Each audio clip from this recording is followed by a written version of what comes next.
So, for today's review, the Jaguar I-Pace.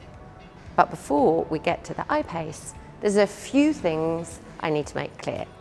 First of all, in 25, Jaguar are going to become all electric.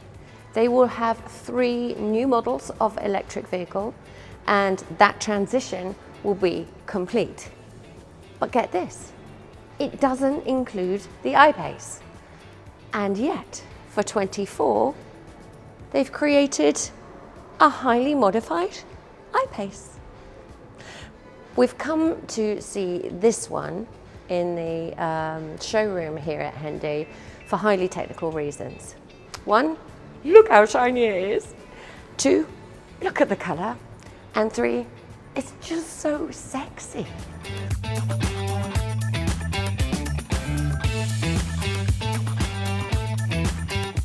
The battery is a 90 kilowatt hour battery, which can charge at 100 kilowatts.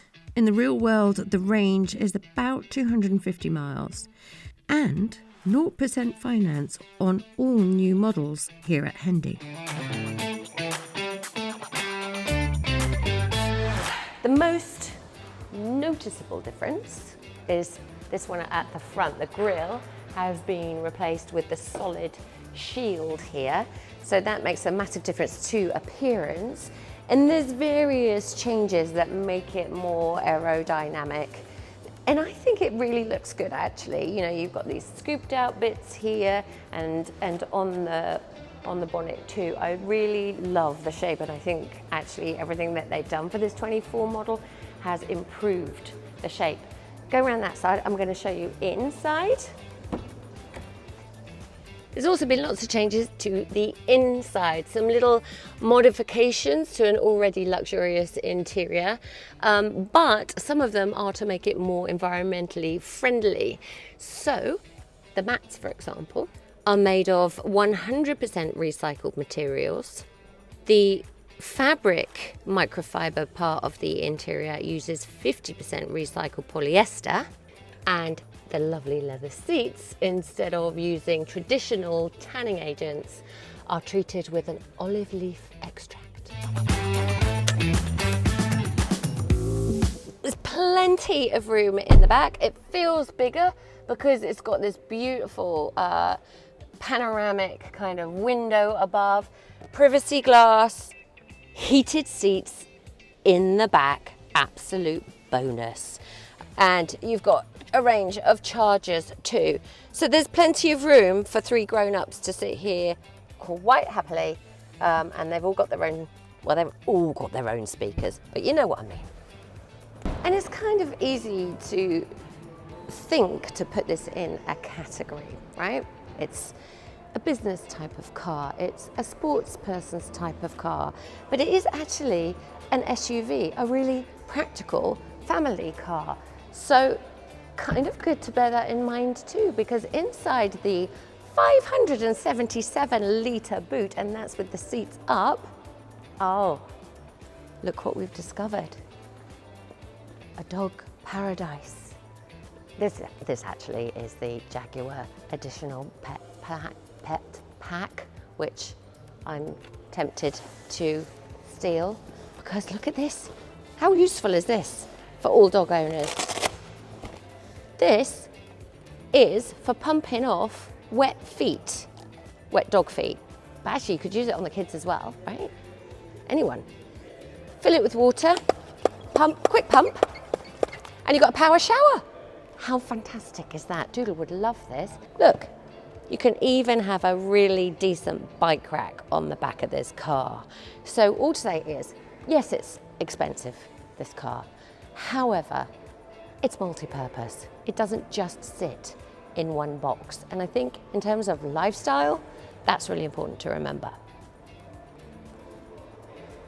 Oh, wait a minute, hold on. Did it? Out on the road, away from the showroom, this car is still gorgeous. I mean, it is up there competing with the top level performance EVs like the Audi e-tron, you know, the Teslas, all of those, and it feels like that. It's such a lovely, luxurious vehicle to drive. Everything from the comfort of the seat to the comfort of the steering wheel to the fact that I glance ahead and in the windscreen is displayed my speed and the speed I should be going at, the speed limit. It feels like the luxury performance car it's meant to be.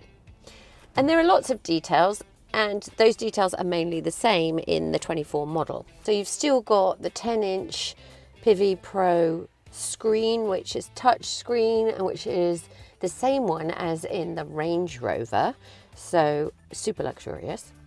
So I'll stop for a second just to show you this. This is, you know how obsessed I am with heated seats and heated steering wheels, right? But this is your heated seat control. You can do it with the screen, or you can do it with this interesting climate push-pull dial. You can push, pull and twist it. If you start at the beginning, you can twist it. If you push, you can twist it and set the temperature of the cabin, or your side, because there's two sides. Lovely, right? Still with me? If you pull it and twist it, you select the speed of the fan. Even at top speed, it is quite quiet. Can you hear that? Probably just a little bit. If I push it again, if I push it twice, now I'm selecting, by turning it around, the heat of the heated seat. Now do you see why I pulled over to show you all of that? Because who can remember all of that when they're driving along at the same time? And why not just use the screen, which does a perfectly acceptable job too? Now, before we get back to the joys of the open road, I actually want to play with something in the car park. It's sound. It's sound that I want to play with, because you can personalise the driving sound that you're getting in the cabin. She says, feeling like an idiot driving around the car park. It's because I wanted to play with it. Well, I can't really hear anything. It doesn't. So that's normal. Personalise the driving sound within the cabin, normal. Let's try dynamic.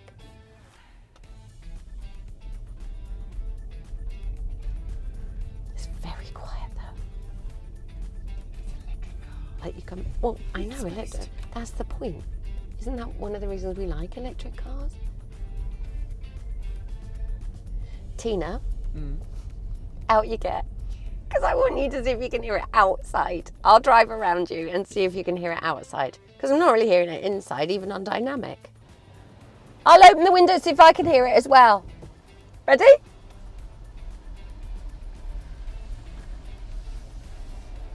Are you hearing anything?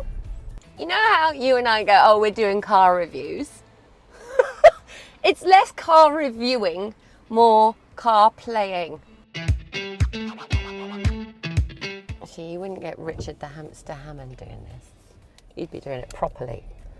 He'd be talking about the wonderful traction that this vehicle has, because it does, and the low centre of gravity and the amazing driving position, and the fact that even it's got leather seats, you don't slip. Oh no, he wouldn't talk about that.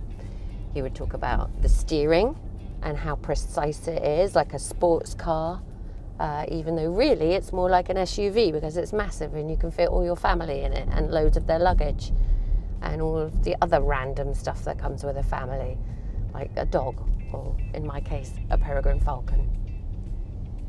Anyway, Richard the Hamster would have nothing to do with any of that. He'd just be talking about the other really important technical parts of the car, like its firm suspension. Am I right, Tina? Am I right? Has it got firm suspension? It has got firm suspension, so it'd be really good across cobbled roads if you happen to live on a lane or cobbled roads. Now, often this next bit of information appears irrelevant when you're driving in England. But it's 0 to 60 in 4.5 seconds, which is extraordinary.